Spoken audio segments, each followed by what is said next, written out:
آخری نبی صلی اللہ علیہ وآلہ وسلم، میرے بعد کوئی نیا نبی نہیں اور تمہارے بعد کوئی امت نہیں۔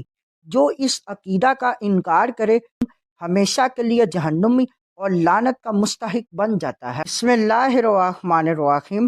آج کی حدیث مبارک، آخری نبی صلی اللہ علیہ وآلہ وسلم اور آخری امت۔ المعجم الکبیر، حدیث نمبر 797، مجمع الزوائد، حدیث نمبر 5647۔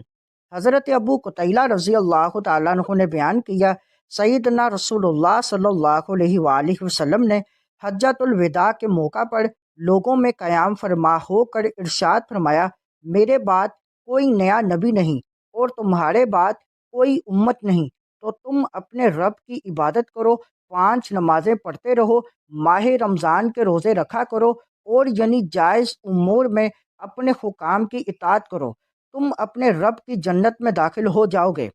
اس حدیث مبارک میں فرائض اور واجبات کی پابندی کی تعلیم دی گئی، اور اس سے پہلے ختم نبوت کا عقیدہ بیان ہوا۔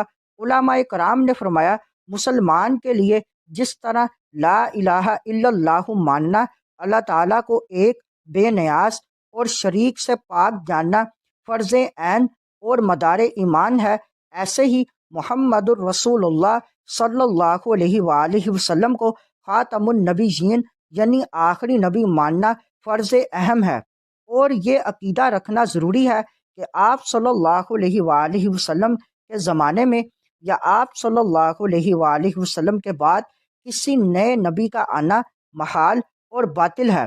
جو اس عقیدہ کا انکار کرے بلکہ ادنا شک اور تردد بھی کرے، وہ ایمان سے محروم، ہمیشہ کے لیے جہنمی اور لعنت کا مستحق بن جاتا ہے۔